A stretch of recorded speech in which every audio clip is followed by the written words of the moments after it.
My name is Kat. I'm finally engaged to Doug, my boyfriend of 10 years from high school.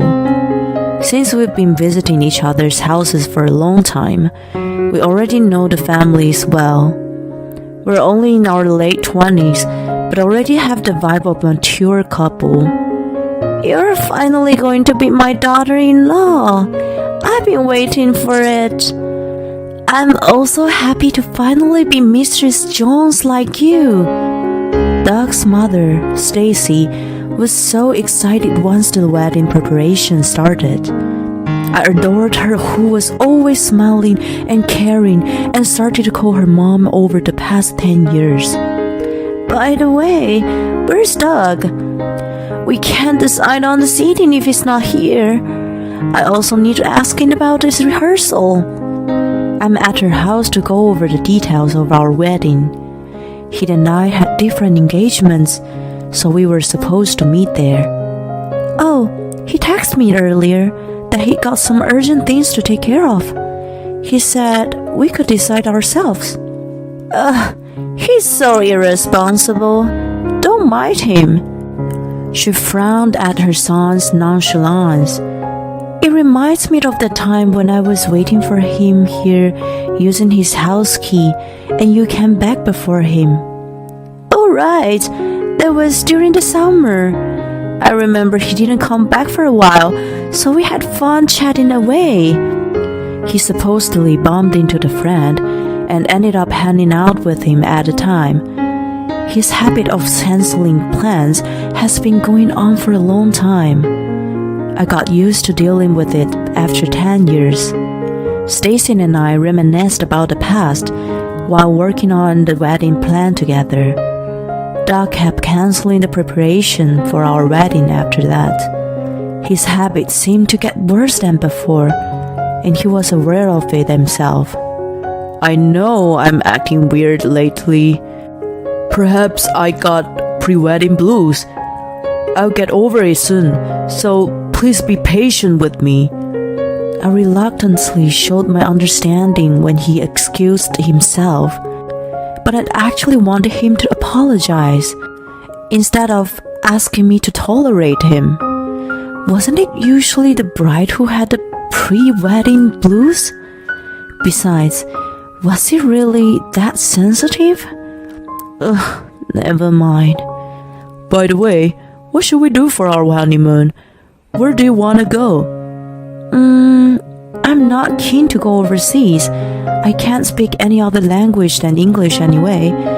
I prefer to go somewhere within the country, like New York City, and eat. You're so not romantic. Well then, should we go to New Orleans and have jambalaya? Still about food. We discussed our honeymoon happily. My mood wasn't yet to be fully recovered, but we were in the middle of some fun planning. It wasn't very mature to stay in a bad mood. I gave him the benefit of the doubt. His so-called pre-wedding blues didn't get any better after that, and he kept canceling our meetings. There were nights when he didn't come home, saying he was going out with friends for one last bachelor drink. I felt a lot of frustration and a little mistrust. When I complained to him, he kept telling me, just for a little longer, I'll be back to myself when we get married. I was skeptical. Our wedding day arrived regardless of his odd behavior. It was a clear blue sky on the morning of the ceremony, and our prospects seemed to be bright.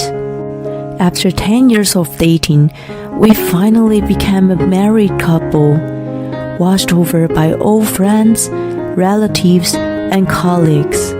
Doug swore to me that he would love only me for the rest of his life, and I imagined a bright future ahead of us. Once the wedding was over, it was time for our honeymoon after a short break. We were going to eat till we dropped for 4 nights, 5 days in New York City. I chose clothes for the climate, made a list of souvenirs, and put sticky notes in a guidebook. My excitement grew bigger by the day. On the morning of our departure, Doug went to the bakery to buy some breakfast. I was doing the final check of my luggage and putting on some makeup. A little later, I got a call from Doug. Wondering if my order was out of stock, I picked up the phone. Hey, honey, I just got a call from the hospital. My mom was rushed to the emergency room. What? It was nothing to do with my breakfast, but an unanticipated incident. That energetic and cheerful Stacy was in trouble. The joyful melody playing in the background of Doug's voice contradicted the situation and annoyed me. I'm heading there now. I can't go on a trip. You've been looking forward to it, so you go ahead. I'm really sorry. I won't be able to take a call for a while. Wait, which hospital is she in? He hung up on me before I finished my sentences. He turned off his phone right away, so I couldn't get in touch with him after that. I was flabbergasted. It was an important milestone in our life, yet another cancellation at the last minute. Well, this time was out of his control. After all, my mother-in-law, whom I adored, was rushed to the emergency room. Her request was on the list of souvenirs. She was looking forward to the chocolates from Mary Bell. There was no way I could go on a trip by myself. I decided to rush to the hospital as soon as I got in touch with Doug again. I was restless, wandering around the house and waiting to hear from him. My phone finally rang 30 minutes later. I picked it up even before the first ring finished. Yes. Hi, Kat. Good morning. You're leaving today, right? It seems cold there, so take care and enjoy your trip. Wait, is this Mom? The call was from the one who had supposedly been rushed to the hospital. I picked up the phone without checking the caller on the screen. I was totally confused about what was happening. Did Doug have two mothers? Maybe that one I knew was an adoptive mom, and he had a birth mom? Is this really Mom? What's wrong with you? Why do you sound so strange? It was her for sure. I thought you were taken to the hospital. Huh? For what? I'm good as usual. She sounded dubious. I realized that Doug lied to me. It didn't matter to him that we just got married, but why? I couldn't figure out the reason. When Stacy finished listening to my explanation, she lowered the tone of her voice. I see. I'm really sorry about my idiot son. I don't know what he's trying to do. Well, can you hold for a minute? I didn't know why, but I was bothered by something. It was the cheerful melody I could hear in the background on Doc's call. I opened my tablet to see if I could figure out what was bugging me. My hunch was on point, and I found what I wanted to know right away. Hey, Kat, what's going on? Mom, do you want to go on a trip with me? What? Let's go to New York City together. I could feel that she was contemplating. My brain cells began to work toward revenge against Doug. Watch out, bastard. Stacy and I enjoyed our trip and returned home after 5 days. Doug never called me, but sent me texts like, "Having a good time? Don't worry about my mom." I was amazed by his foolishness. His mom was with me, yet he thought his life was still intact. My feelings for him quickly evaporated. He was not only dishonest, but was a total moron. Stacy agreed with my plan to punish him severely. She and I took an earlier flight back home and waited for Doug's return. He came back a little before I was originally scheduled to be back. He was taken aback by the sight of me. Oh my god, you're already back! Yes. He brought in a sweet scent of perfume with him. He must have planned to shower before I came back. I pretended not to notice and asked him nonchalantly, "I'm sorry for leaving you behind. How did it go with you?" Oh no worries. I told you to go. Did you enjoy it? Yes, very much. I got you a souvenir. And your mom? She's out of critical condition, thankfully. That's great. I would like to visit her. It's all good. Don't make a big deal for her. It was impossible not to make a big deal out of a family member being rushed to the emergency room. I thought he was crazy. Listen, Doug, what you're saying is weird. Why? Because Stacy was very ill, wasn't she? Why can't I go and visit her then? Ugh, you're overreacting. I'm telling you to drop it. Drop it? How? You're nuts. You went on a trip regardless. That doesn't sound considerate, does it? End of the story. Then I coyly gave him a multiple choice question. Here's a quiz for you. I did go on a trip, but who on earth did I go with? 1. A friend. 2. My husband. 3. Your mom. Which is your answer? What the hell? He backed away so far that he was against the wall. As he was cornered, I showed him pictures from the trip. A picture of Stacy and I in the same pose as the Statue of Liberty. Stacy biting into a big slice of New York-style pizza, and me eating Mr. Sophie soft ice cream cone in Central Park. There were dozens of other photos. You are kidding? Of course not. She was with me. Now, here's another quiz. It wasn't your mom you've been with. So, who was it? It wasn't my mom, but my aunt. You are a freaking moron, aren't you? If you're going to lie, come up with something better. It was astounded when the bedroom door opened. I can't listen to you guys anymore. Doug, where have you gone? What the? Mom? Oh no, you aren't supposed to come out yet. Sorry, but I can't stand it anymore. Shame on you, Doug. Come over here and sit. Stacy jumped out, looking furious.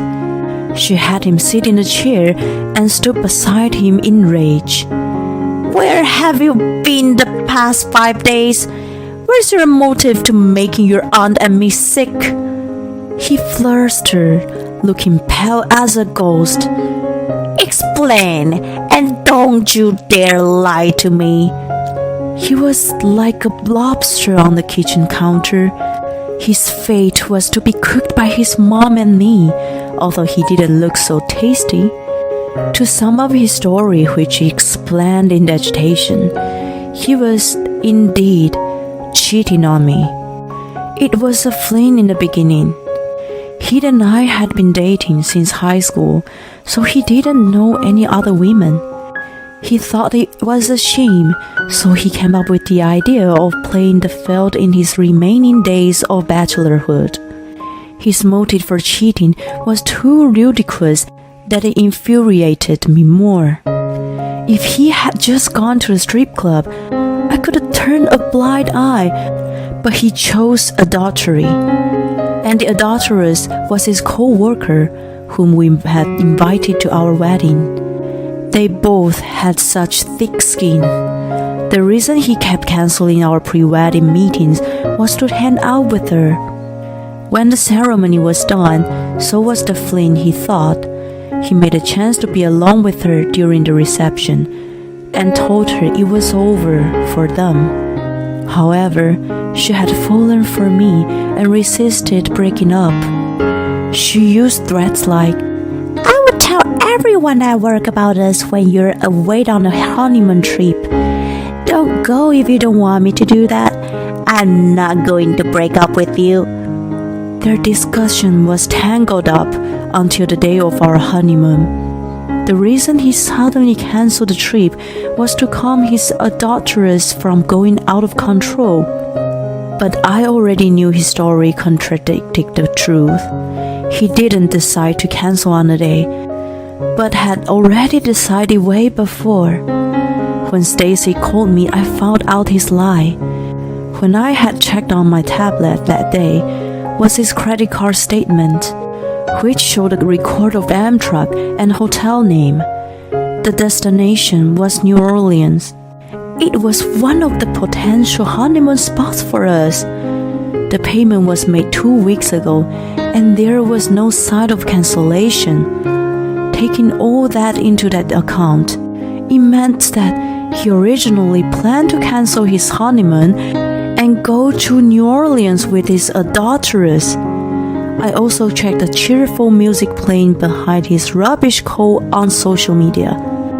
The familiar music was coming from the fountain in the Amtrak station. When he made that call to me, his trip with his adulteress had already started. How ludicrous of him. If he had planned it for so long, he should have been more methodical with his deceit. It was really pathetic. When I exposed his lie, to my surprise, he started crying. I was the one who should have been crying, and not him who created the fiasco. He had already lied when he swore at the wedding that he would only love me for the rest of his life. He lied about his mom being rushed to the emergency room, and again, lied about the sudden cancellation of our honeymoon. How could I trust him after all these lies? He may have been seeing other women when he canceled our plans before this. 10 years of our relationship had completely fallen apart, and I couldn't return to it. I want a divorce. Wait a moment, honey. I'm really sorry. Let's start over. We've only been married less than a month. You've got to let this minor mistake go. A minor mistake? Don't you be the judge. He's an idiot, Kat. I apologize on his behalf. You are so insensitive to what you've actually done to her. You won't be able to regain her trust for the rest of your life. Reflect on that, you loser. She fiercely scolded him. After 10 years of dating and 1 month of marriage, he was abandoned by his wife and his mom. He wailed shamelessly in despair. Doug and I divorced in the end. There was not a shred of affection or love left in me after 10 years together. All I had was dismay and coldness. He resisted the divorce for a long time, but he eventually gave up and signed the papers in tears. People around me were stunned to hear about the quick end of my marriage, but when I explained the audio, they sympathized with me. I returned the gifts and money I received from them. It was easy for me to do because of the alimony from Doug. My coworker says she will set up blind dates for me soon. She tells me to forget about marriage for a while and play the field. I agree with her, and I'm looking forward to fun encounters. Doug, too, announced his divorce and was surprised, but he couldn't get into the detail. In his case, how could he declare that it was due to his adultery? And the adulteress was in the same office. Anyway, it spread from my side, and almost everyone in his office knew about it. He's frowned upon by colleagues as a guy who canceled his honeymoon for a trip with his adulteress. I would think no company can entrust an important job to such an idiot in the future. He made his bed. Now he has to sleep in it. As for the adulteress, she broke up with him. Apparently, she was a maid poacher. She lost interest in Doug after we separated. She's a villain of all women. I've been scheming to get back at her with the evidence I have. Stacy has been source of all that information. Since I no longer have any relationship with Doug, it's weird to keep calling her mom, but it's also weird for me to call her by her name all of the sudden. I contemplate how to address her in Meanwhile. I still called her mom. She couldn't believe Doug's adultery at first and was greatly shocked when she found out. She was consistently on my side after that. When I demanded alimony from him, she even pressured him for me. I wondered why she was so cooperative regardless of our 10-year relationship. I would think that she would try to protect her own son. So I asked her one day. Her eyes stare into the distance while she explains to me. To be honest, I've been cheating before. Oh no, by your husband? Yes, I found out half a year after we got married. Seeing her always cheerful, I never imagined she went through such a terrible thing. But when I was a newlywed, the position of women was still weak in society. When I cried to my mother-in-law, she snapped at me, saying it was a wife's duty to turn a blind eye. My husband also said that it was a man's way of stress relief. I just couldn't conceive myself.